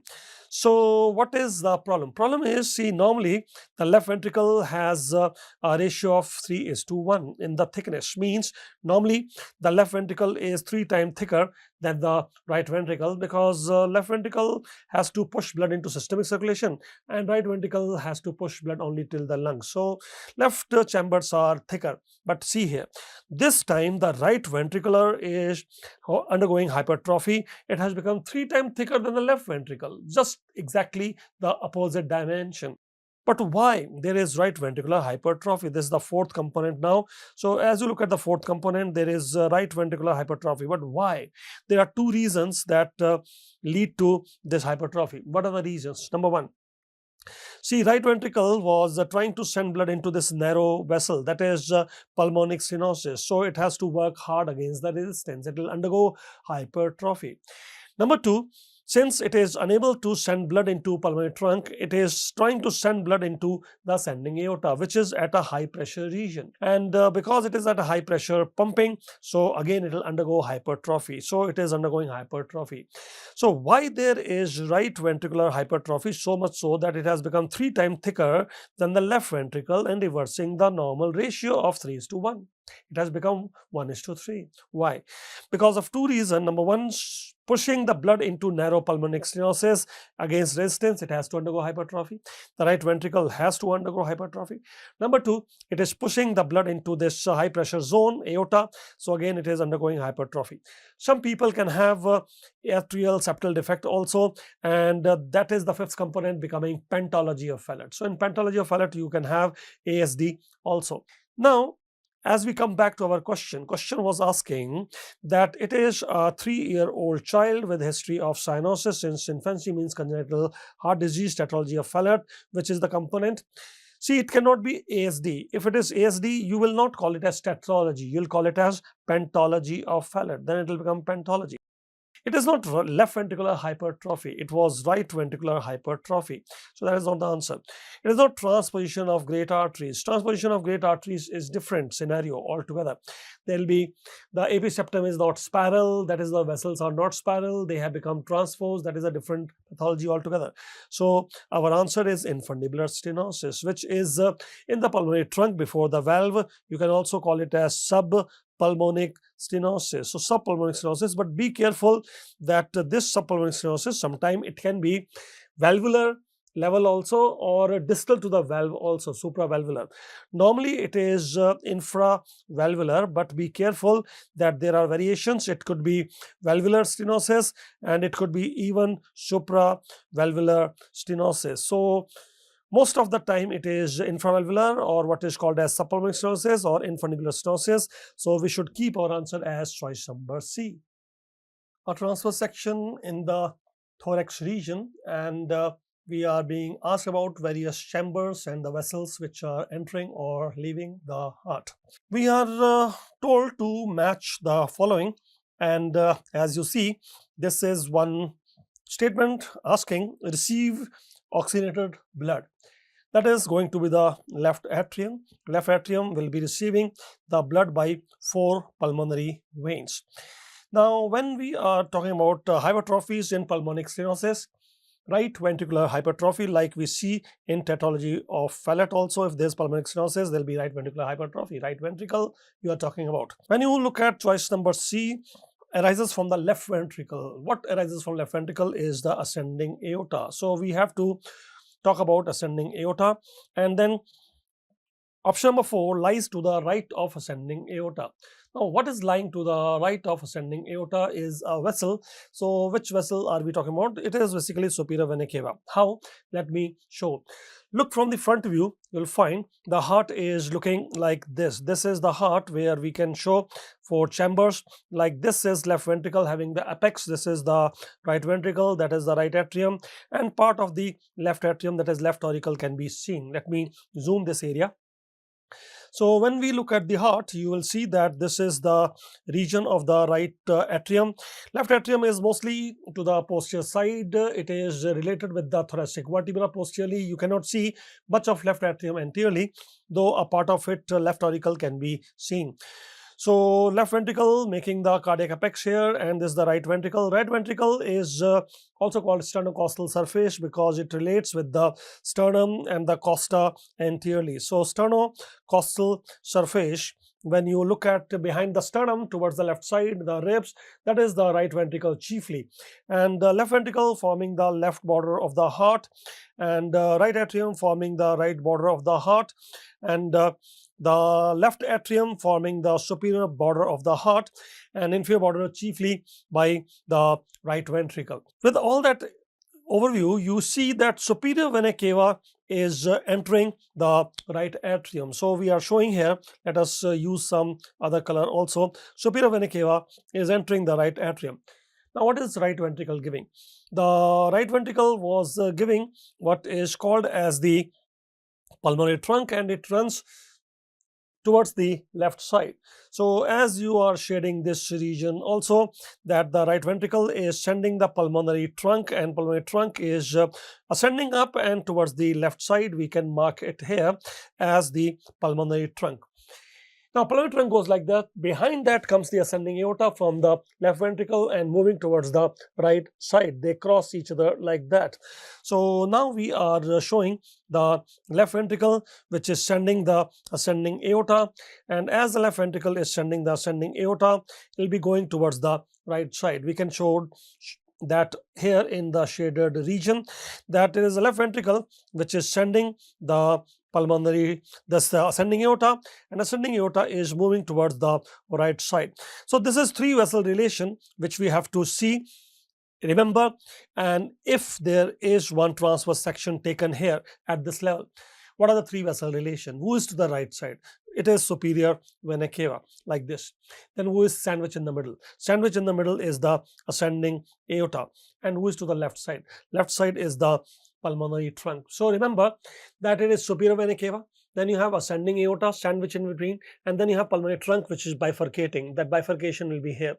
So the three vessel relation is superior vena cava, ascending aorta, and the pulmonary trunk. The question was asking what is the structure lying to the right side of ascending aorta, and that was superior vena cava. That was the point. Let me show this in this diagram also. This is the same diagram. Can you see that this is the superior vena cava which is entering the right atrium here? So you will be marking the superior vena cava which is entering the right atrium here like this. You can shade the area like this. This is the superior vena cava which is entering into right atrium. Then you talk about the pulmonary trunk. Pulmonary trunk you can show coming from the left ventricle, and it is now going up, and it is going to bifurcate also into right left pulmonary artery. So that is the pulmonary trunk which is coming from the right ventricle. And then you can show ascending aorta. As you are talking about the ascending aorta, it will come from the left ventricle, and from the left ventricle this ascending aorta will be passing behind the pulmonary trunk, and then it will be coming here in this region. This is the ascending aorta. So can you see the three vessel relation once again? This is superior vena cava, that is the ascending aorta, and this is the pulmonary trunk. If I take a section at this level, then which vessels will be to the right and left, or the one which is sandwich? The one which is to the right side is superior vena cava, and who is sandwich in between? Sandwich in between will be the ascending aorta, and who is to the left side? Left side will be the pulmonary trunk. So these three vessel relation are important. Otherwise, we have told what is coming from the left ventricle, ascending aorta. And what will happen if I have pulmonary stenosis? We'll have right ventricular hypertrophy. Keeping that in mind, we are going back to our section which we have taken. So this is the lung, the right lung, as you see from the inferior to superior view in the transverse section. That is the left lung which you are seeing from inferior to superior. As per convention, you have to look from inferior to superior in a transverse section. So we can write here, this is the right lung, that is the left lung. And as we are mentioning about the lung, you can also tell here the heart chambers have been observed. Now, this anteriorly is the sternum, that is the left-sided ribs, costa and the ribs, the cartilage and the ribs. Sternocostal surface. Which chamber is forming sternocostal surface? That is right ventricle. That is right ventricle. So it is the right ventricle which is related to the sternum and the costal cartilage and the costa, more towards the left side. So the right ventricle forms the sterno and costal surface. Which chamber is forming the left border? So if we are talking about the left border, this is the left border here, left border of the heart. That will be formed by this chamber whose lumen is not evident, but that is the left ventricle. From left ventricle you can see one vessel is coming, and that vessel is ascending aorta. So you have to train your eyes to identify these structures. I'll zoom this area a little bit, and what I'm telling is that this is going to be the left border of the heart, and left border of the heart is formed by left ventricle. Left ventricle is a section taken at level where the lumen is not evident, but from there a vessel is coming, and that vessel is shown here, the ascending aorta. So this is the ascending aorta. Then where is the left atrium? Left atrium is towards the vertebra. This is the vertebra, thoracic vertebra. You can see that this is the descending thoracic aorta. That is the esophagus seen here, and you can also see, now you notice that some of the say blood is entering now. The blood is entering from the lung. There are pulmonary veins, and these pulmonary veins are sending the blood into this chamber, not only from left side but also from right side. You can see. So what is this chamber? That chamber is the left atrium. That is the left atrium. These are the pulmonary veins. So we had one option that some of the blood being received by a chamber which is oxygenated blood. Now, once you have told that this is left atrium, which is related to the vertebra posteriorly, and that is the right ventricle, which is related to the sternum and costa anteriorly, and this is the left ventricle sending the ascending aorta, also contributing left border. What of the right border? Right border is not only contributed by right ventricle but also superior vena cava entry into it. So you can show here that this is the superior vena cava and superior vena cava entering into right atrium, and both of them contributing to the right border of the heart. So this is the right border of the heart. Once you have identified all the four chambers, that superior vena cava entering to right atrium, and this is the left ventricle sending ascending aorta, and that is the pulmonary veins entering into the left atrium, and that is the right ventricle which will undergo hypertrophy if there was a pulmonary stenosis. Once you have that orientation, you can go back to your question and you already have marked your answer. You see, it is asking number 1 receives oxygenated blood. Who is that? That is left atrium. So who is left atrium? Left atrium is shown here by marker D. So if it is the marker D, let us put 1 as D. What about the option number 2, hypertrophies in pulmonic stenosis? That is the right ventricular hypertrophy. So who is the right ventricle? The marker B. That is marker B. Now, if you're looking at arising from the left ventricle, who is arising from the left ventricle? It is the ascending aorta. And if it is the ascending aorta, then what marker? Ascending aorta is marker number C. That is marker number C. And what about the lies to the right of ascending aorta? We have seen what lies to the right side of ascending aorta is the superior vena cava, and superior vena cava we have seen here marker A. That is the marker A. So as we are putting it as marker A, our answer is choice number C. As you can see, this is the ascending aorta which is lying to the left. The ascending aorta is to the left of the superior vena cava, or you can say the superior vena cava is to the right of ascending aorta. So that was the point. Lies to the right of ascending aorta is basically superior vena cava, and that is why we'll keep our answer as choice number C here.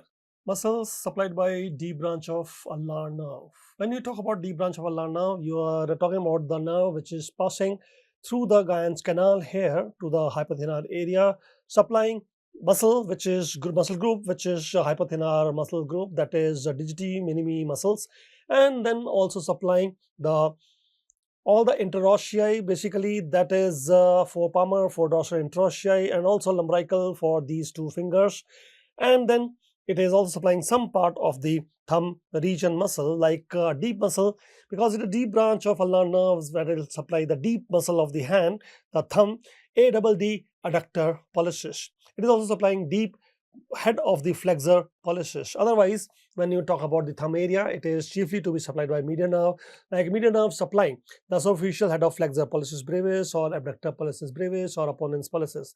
So in the hand, you have only two nerves. Most of the hand muscles supplied by ulnar nerve, some of them towards the thumb, especially superficial, they'll be supplied by median nerve. Similarly, in the anterior forearm, you have two nerves only, either median nerve or ulnar nerve. Most of the anterior forearm muscles supplied by median nerve, only 1.5 by ulnar nerve. So what 1.5 by ulnar nerve? That is the extensor carpus ulnaris, that is flexor carpus ulnaris, and also it is the medial half of flexor digitum profundus. So 1.5 muscle by ulnar nerve, otherwise most of them are to be supplied by median nerve. We have a diagram also for that discussion, and before we mark our answer, let us look at the diagram only. So this is the ulnar nerve we are focusing upon, and you can see it is supplying flexor carpus ulnaris. in the anterior forearm, and it is also supplying the middle half of flexor digitorum profundus, which is for finger number 4, 5. And from the tendon of FDP only, you have these two lumbricals coming for finger 4, 5. So even they will be supplied by same ulnar nerve. So FDP give us lumbrical to digit 4, 5. That is also to be supplied by ulnar nerve. Now, 1.5 muscle have been supplied in the anterior forearm by ulnar nerve, which was passing behind this medial epicondyle, as you can see, will be entering the hand. In the hand, palmaris brevis will be supplied by the superficial branch, the only muscle which is being supplied by superficial branch. Otherwise, all the other muscles are being supplied by deep branch of ulnar nerve.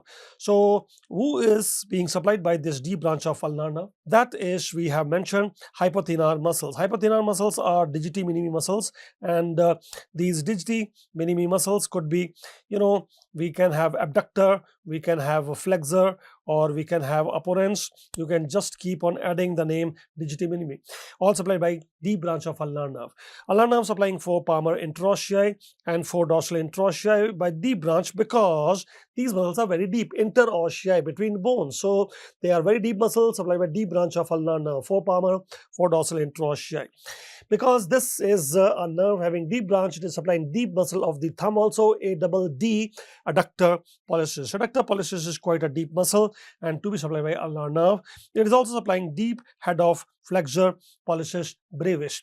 Since it is a deep branch, it will supply the deep parts of the thumb muscle also. Otherwise, it is to be supplied by median nerve. So what is median nerve supplying in the thumb? It is the thumb muscles like abductor pollicis brevis. Remember, abductor pollicis brevis is purely supplied by only the median nerve. Only median nerve supply abductor pollicis brevis.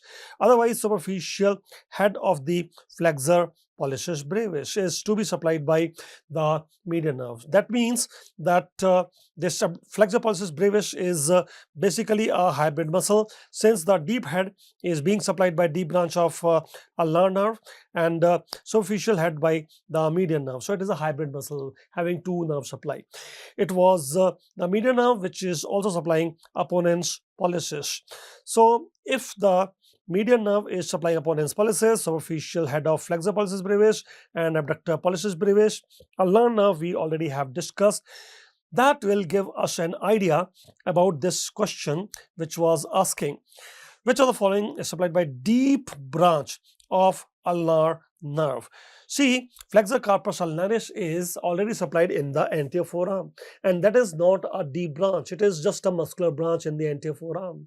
So this comes out. It is not to be supplied deep branch. Deep branch is actually passing the Guyon's canal, supplying hand muscles. So was it supplying the third lumbrical?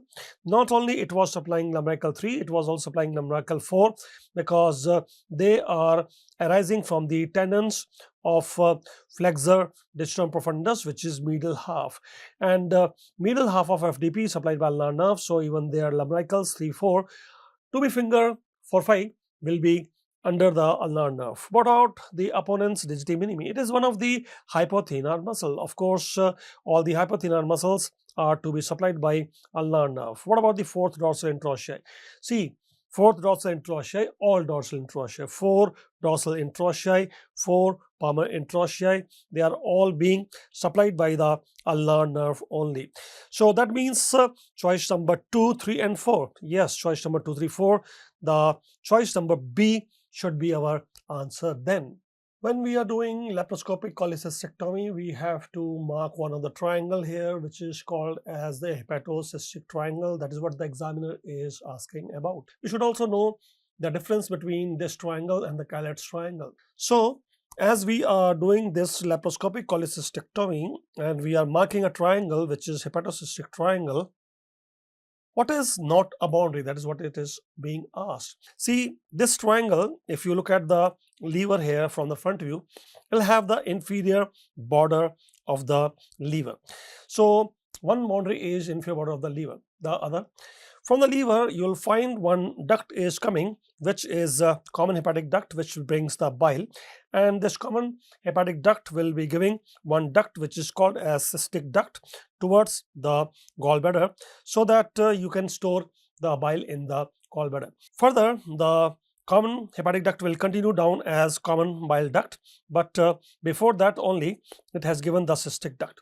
So here, as I repeat the information, the triangle which we are talking about is actually here. This is the triangle. So if that is a triangle, what are the boundaries? You can see for yourself what are the boundaries. Inferior border of the liver and the common hepatic duct and the cystic duct. Now here you will find that one of the artery is coming. See, we have this common hepatic artery, and common hepatic artery is giving us the right hepatic artery. So right hepatic artery, which is going towards the liver, is giving another artery which is called as cystic artery. So that is to the gallbladder. So this is the cystic artery. The point is that what is the content of the triangle we are talking about. The lymph node is also there. This is one of the lymph node. So what are the three contents of the hepatocystic triangle? Number one, it is the right hepatic artery, and number two, it is the cystic artery which it is giving, and number three, it is the lymph node which is inside this hepatocystic triangle. Once you have this orientation, let us go on to a diagram also. So this is the diagram. You can see again, can you mark the hepatocystic triangle again? Yes, let us do that. You will find that this is the region which we are talking about, the hepatocystic triangle. And in the hepatocystic triangle, we already have mentioned there are some contents. The contents are cystic artery, which is being given by the right hepatic artery, and lymph node was there. Cystic lymph node is also there. So what are the boundaries? Boundaries you can see for yourself. Number one, it is the inferior border of the liver. So here it is the inferior border of the liver. Number two, you can show here, this is the common hepatic duct. So this is the common hepatic duct. And number three, you can show here the cystic duct. So that is the cystic duct which we are showing here. So once you have talked about the boundaries, once again, can you enumerate them? See, inferior border of liver and common hepatic duct and the cystic duct.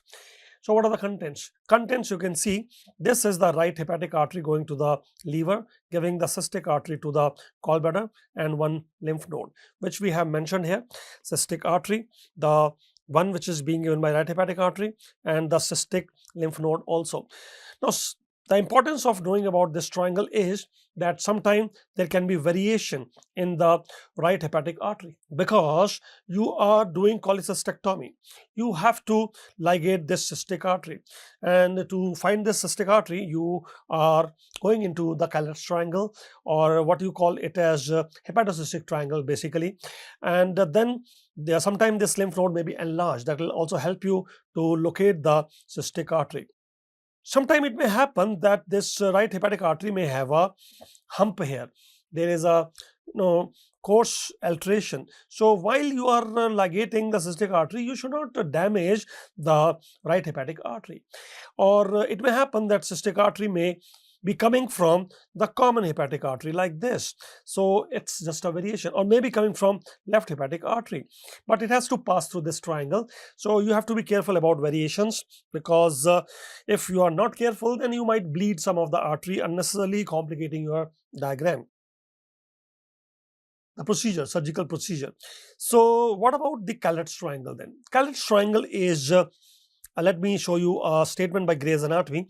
Callet's triangle was given by some of the surgeon, and he was talking about one isosceles triangle, and that isosceles triangle is having different boundaries than what we have discussed just now. Of course, there is a common hepatic duct and there is cystic duct, but then it is not the inferior border of the liver. So how do you make the Callet's triangle? Callet's triangle, you have the common hepatic duct, which is giving us the cystic duct, but then the third boundary is cystic artery. It is not the inferior border of the liver. Then what is the content? Content is only one thing, and that is the lymph node. There is only one content, that is lymph node. This is the actual Callet's triangle. So The surgeons, they have modified it, and now they call it as modified Callet's triangle or hepatocystic triangle. This is a confusion topic. So that is why if you read Gray's Anatomy, it will tell cystohepatic triangle is a different triangle. The cystohepatic triangle is bounded by cystic duct, chymeric duct, and the inferior surface of the liver. And people are confusing it with the Callet's triangle, often mistakenly referred as the Callet's triangle. Callet's triangle is basically isosceles triangle as mentioned by Stringer 2009, and it will have common hepatic duct, it will have the cystic duct, but along with that it is not having inferior border of the liver, but boundary is cystic artery. So there is a difference between Callet's triangle and the cystohepatic triangle. Be careful about that. Nowadays, what happens is that they are telling this hepatocystic triangle is modified Callet's triangle. So if the term comes modified Callet's triangle, then fine, I do not have an issue. You can go with the same boundaries. But if you specifically, precisely say Callet's triangle, then inferior border of liver is not there. It is cystic artery which forms the boundary. But since this is simply being asked about hepatocystic triangle or modified Callet's triangle, you can continue that what is not the boundary. We'll say that the inferior border of liver is the boundary, yes, and common hepatic duct is the boundary, giving cystic duct is the boundary. Cystic artery is not a boundary, it is actually a content of this triangle. So we should keep our answer as choice number D. A cadaveric specimen of the male pelvis looking from the posterior view, that is showing the urinary bladder, the prostate, and also the common ejaculatory duct formation, which is formed by the union of the common ejaculatory duct is being formed by seminal vesicle meeting with the ductus deferens. Together they form common ejaculatory duct, which will be opening into the prostate.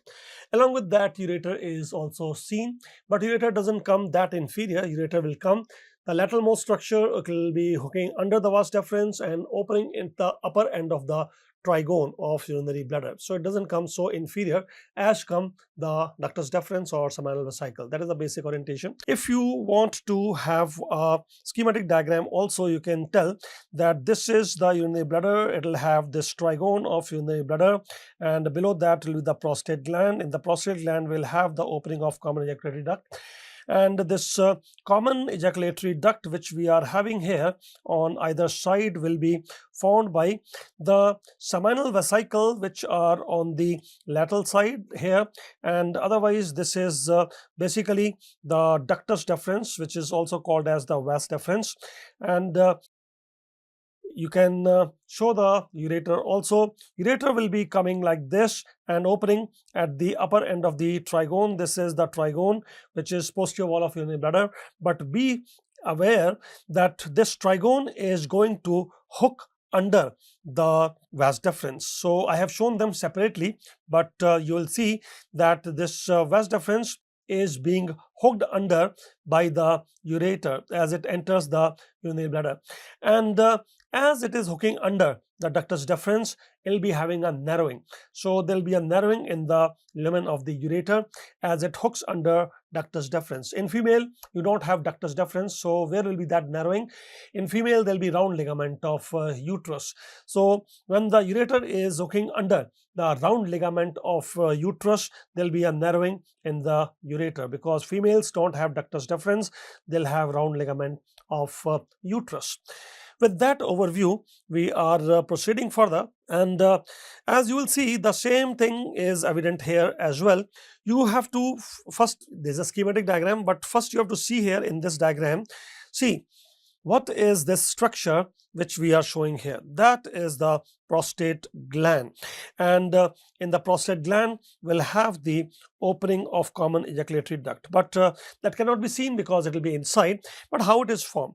How it is formed, you can discuss that there is a lobulated structure, large lobulated structure, which is seen here on this side or maybe on the other side, and like the bunch of grapes, and that is marker B.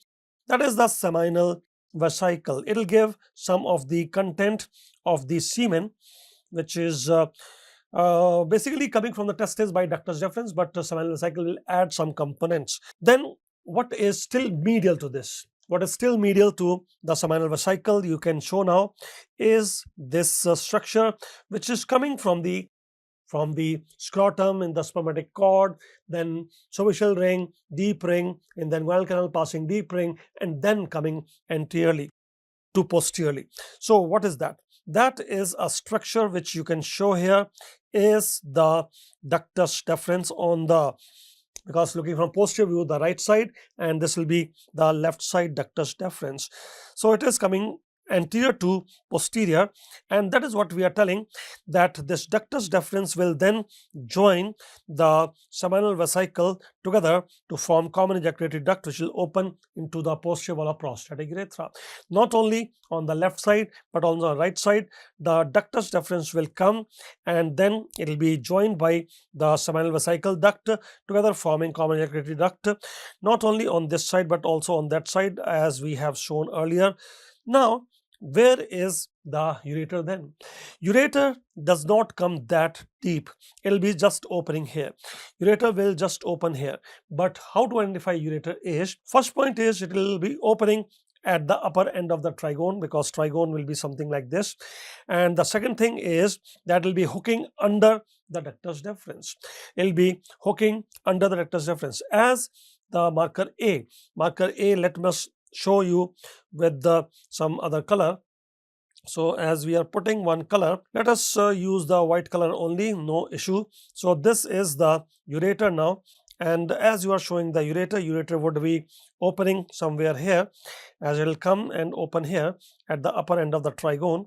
So this is basically the ureter. Actually, ureter will be the lateral most structure which will enter. It will become more evident when you see this diagram here. So it is the same diagram, schematic diagram. Now, can you see that this is the lateral most structure in all the orientation? That is the ureter, and ureter is hooking under the ductus deferens. When the ureter is hooking under the ductus deferens, you can mark the ureter here. This is the left ureter and that is the right ureter. So it is the ureter which is hooking under the ductus deferens before it opens into the upper end of the trigone. That is where it will have a narrowing. Otherwise, this is the prostate here, prostate gland, which you can mark here. And as you are marking the prostate gland, it will have this opening of common ejaculatory duct. Let me show the common ejaculatory duct here.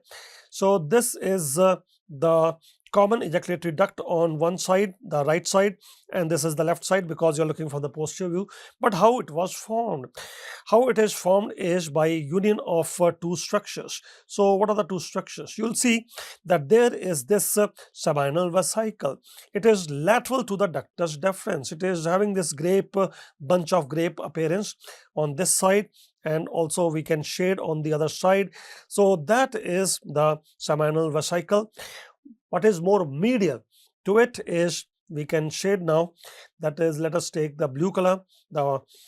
This is basically the ductus deferens, or what is also called as the vas deferens. So it is more medial. It will have this ampulla, means dilatation at the ending, because the duct itself is quite long duct. It is a muscular tube coming from the anterior abdominal wall and then reaching posteriorly. So it's quite a long tube as such from anterior to posterior side. Here it is getting dilated. That is what we call as ampulla.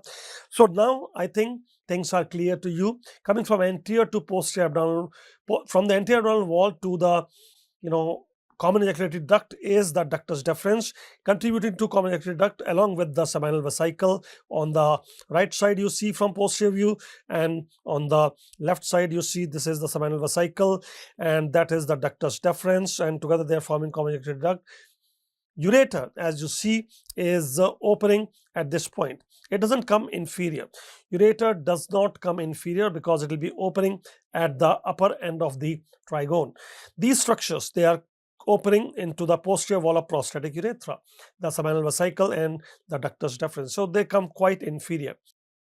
With all that overview, you can see we are revising the things.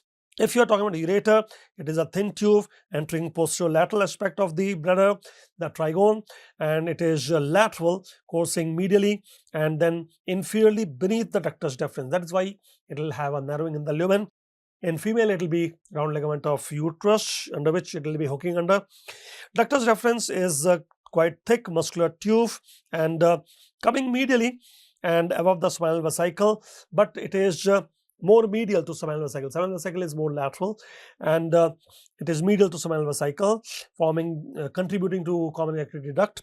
If you are talking about the spinal vesicle, it is glandular, wider, lobulated like a bunch of grapes, and it is lateral to ductus deferens, as we have mentioned, and contributing to some part of semen. And if we are focusing upon prostate, of course, it is a firm glandular structure below the urinary bladder, surrounding the posterior urethra. That is where the common ejaculatory duct will be opening on the posterior wall, basically.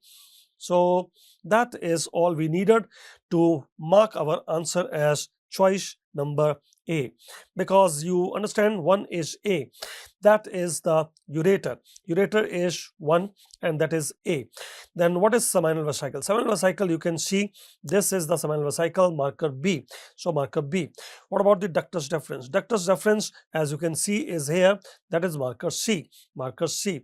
And what about the prostate? Prostate is marker D, marker D. So we have to keep our answer as choice number A then. The diagram showing dorsal view of the sacrum and some marking on the posterolateral and inferior aspect. Origin of the gluteus maximus, along with the dorsal sacrum, even the dorsal coccyx will give origin to this muscle. So if we are looking at the question, it is asking us about the action of the muscle attached to the arrow mark region. Arrow mark region is this region which we can shade here.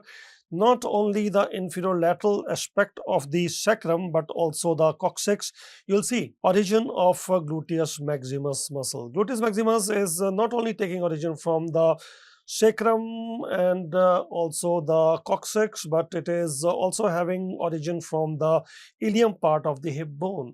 So ilium part of the hip bone on the dorsal aspect, you see the origin. Then what is the insertion? Because the action will be determined by the insertion. If we are talking about the insertion, then you'll see that it is 25% fibers inserting on the upper posterior femur. That is where we will have what is called as the gluteal tuberosity.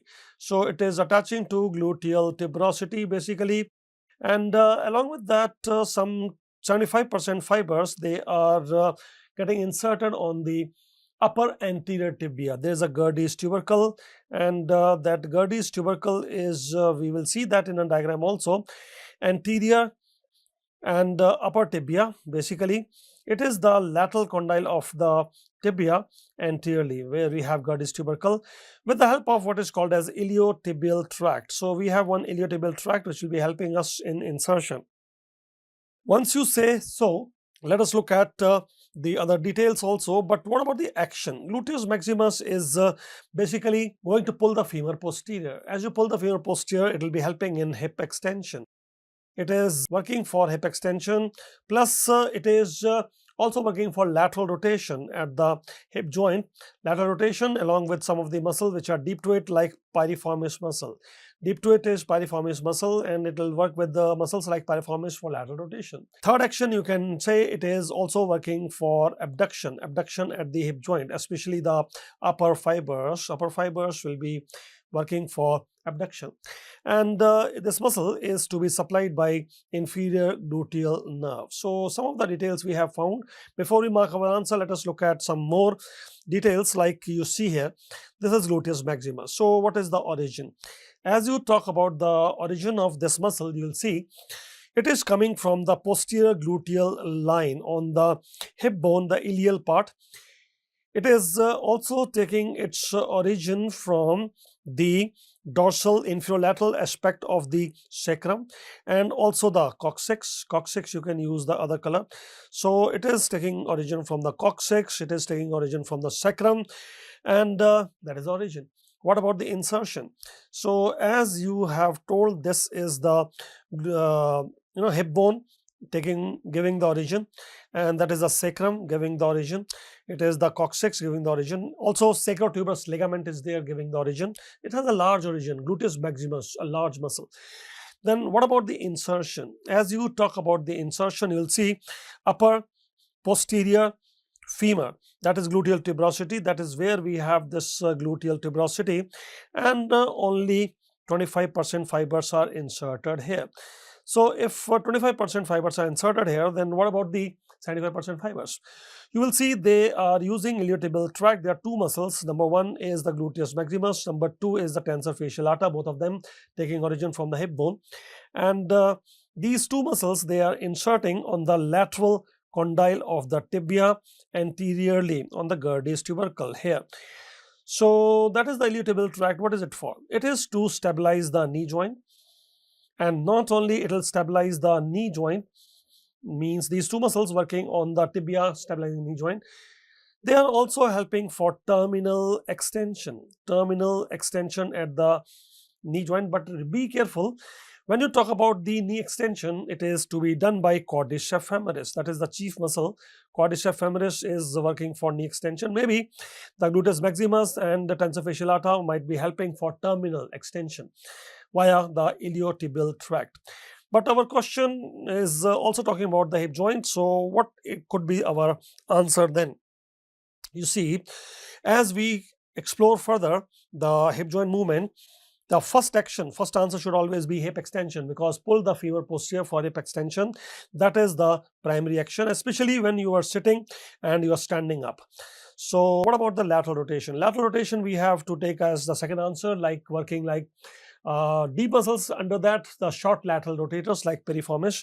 So it is working with the short lateral rotators like piriformis, and that is for lateral rotation. Number three, upper fibers can work for abduction also, and that is what is mentioned. Now, what about the knee joint? Knee joint, it is basically stabilization via iliotibial tract, but it can also help in the terminal extension.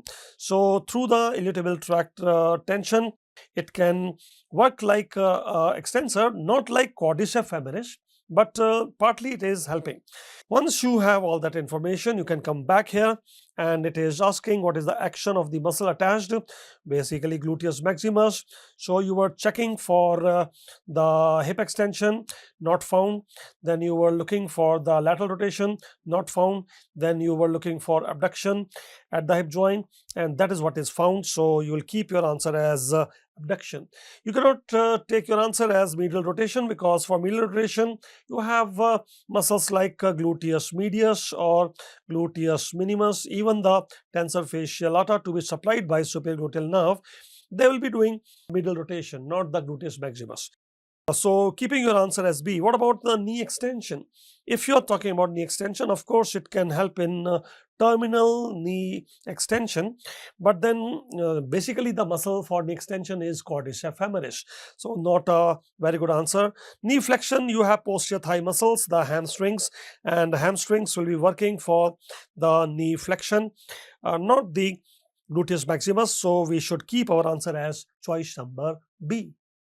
Superficial peroneal nerve.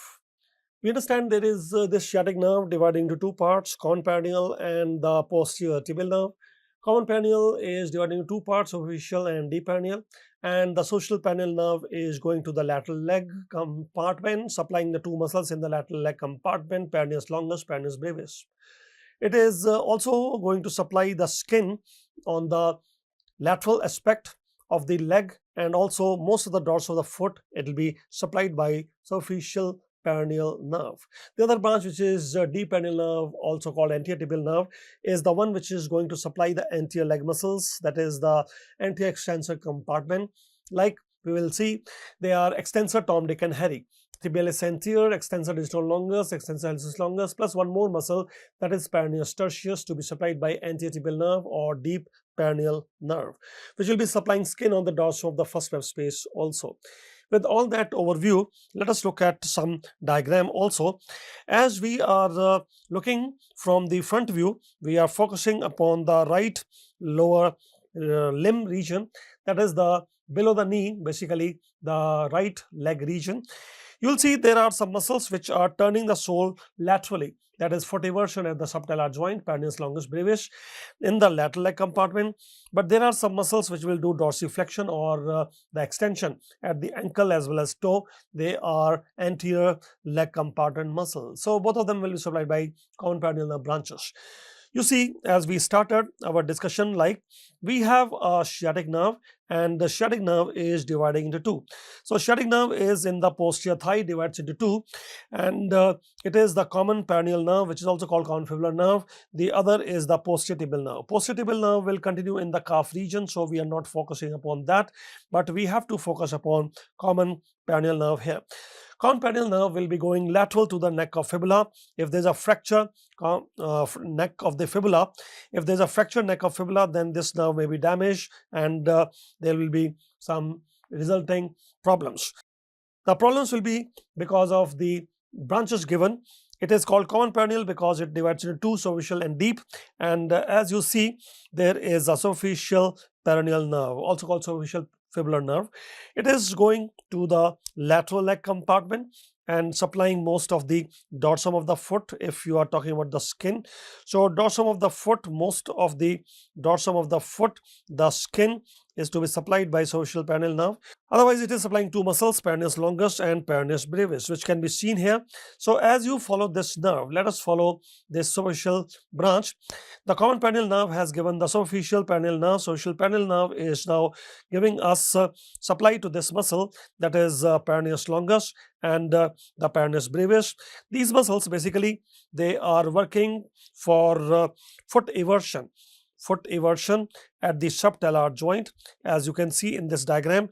So if you wish to turn the sole laterally, that is called as foot eversion, and that foot eversion is being done by number one, peroneus longus, number two, the peroneus brevis, and then this nerve is coming down and it is supplying most of the dorsum of the foot. You see, it is most of the dorsum of the foot, like this interdigital space, that interdigital space, all these are being supplied by superficial peroneal nerve. Actually, there will be total 4 nerves supplying skin on the dorsum of the foot, and most of the skin on the dorsum of the foot will be actually supplied by superficial peroneal nerve. Then what are the others? You will see that there is one little toe lateral margin nerve, which is sural nerve, branch of the posterior tibial nerve, bearing the root value S1. So S1 root value, the sural nerve branch of posterior tibial nerve is different. Otherwise, most of the dorsum, as we are showing, is being supplied by this superficial peroneal nerve. But then if you are looking at the interdigital space here, the first interdigital space is not being supplied by this nerve. What about the first interdigital space? As you are looking at the first interdigital space, you will find that is supplied by deep peroneal nerve bearing the root value L5. So what about the medial dorsum of the foot? When you look at the medial dorsum of the foot, you will see there is another nerve coming here, medial dorsum of the foot. Let us shade that area also. This area, medial dorsum of the foot, that will be saphenous nerve, and saphenous nerve is a branch of femoral nerve bearing the L4 root value. Let me tell about 4 nerves which supply the skin on the foot. Medial dorsum of the foot is being supplied by saphenous nerve, branch of femoral nerve bearing dermatome L4. If you're talking about the first interdigital space, that is deep peroneal nerve with the root value L5. And if you're talking about the other interdigital space or most of the dorsum of the foot, including the medial side of the great toe, is also supplied by superficial peroneal nerve. But if you're looking at the little toe lateral margin, that is to be supplied by sural nerve, branch of the posterior tibial nerve, and bearing dermatome S1. Now you have talked about the superficial branch. What about the deep branch? Deep branch you can follow now. From the common peroneal nerve, you are following the deep branch. As you follow the deep branch, you will see that this is the deep peroneal nerve, what is also called as deep fibular nerve or anterior tibial nerve, because it is passing anterior to tibia. So this is the deep fibular nerve, you can say, or deep peroneal nerve, or you can also call it as the anterior tibial nerve. So What is it doing anterior tibia? It will supply the tibialis anterior, number 1. It will supply extensor digitorum longus, number 2. It is supplying extensor hallucis longus, number 3. And it is also supplying peroneus tertius or femoral tertius, number 4. So these are the muscles it is supplying. You can shade them and you can tell that this nerve as we are following. So facial peroneal nerve, it has supplied tibialis anterior, and then it has supplied extensor digitorum longus, and then it has supplied extensor hallucis longus, and then it is also supplying peroneus tertius. What are these muscles for? These muscles, you can call them as a group of muscle. They are basically extensor Tom, Dick and Harry. When you say extensor Tom, Dick and Harry, what is T for? Tibialis anterior, D for extensor digitorum longus, and H for extensor hallucis longus. So what they are doing is they will be extending not only the ankle, but they will be extending the toes also. So when you take the foot up and toes up, it is dorsiflexion also or extension. So that is done by deep peroneal nerve or the anterior tibial nerve, supplying tibialis anterior, extensor digitorum, extensor hallucis. It also supplies peroneus tertius. Peroneus tertius not only is for dorsiflexion, but as the name is telling, it is also helping for foot eversion. So there are 3 everter muscles, the peroneus longus, brevis, which are supplied by superficial peroneal nerve, and 1 peroneus tertius, which is supplied by deep peroneal nerve. So we have gathered some of the information here which will help us to identify the answer here. Question was asking which is being supplied by superficial peroneal nerve. Only 2 muscles, peroneus longus, peroneus brevis, that's all. Now if you say peroneus longus and peroneus brevis and your answer is choice number A, then what about peroneus tertius? Peroneus tertius is anterior leg compartment muscle. It is to be supplied by deep peroneal nerve, or the other name is anterior tibial nerve.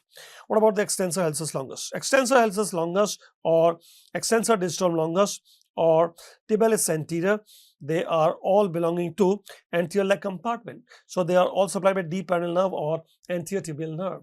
So the only possible answer, because the question is asking superficial peroneal nerve, there are only 2 muscles, peroneus longus, brevis, which are basically separating the lateral leg compartment, and they will be turning the sole laterally, which is called as foot eversion at the subtalar joint. So we have to keep our answer as choice number A.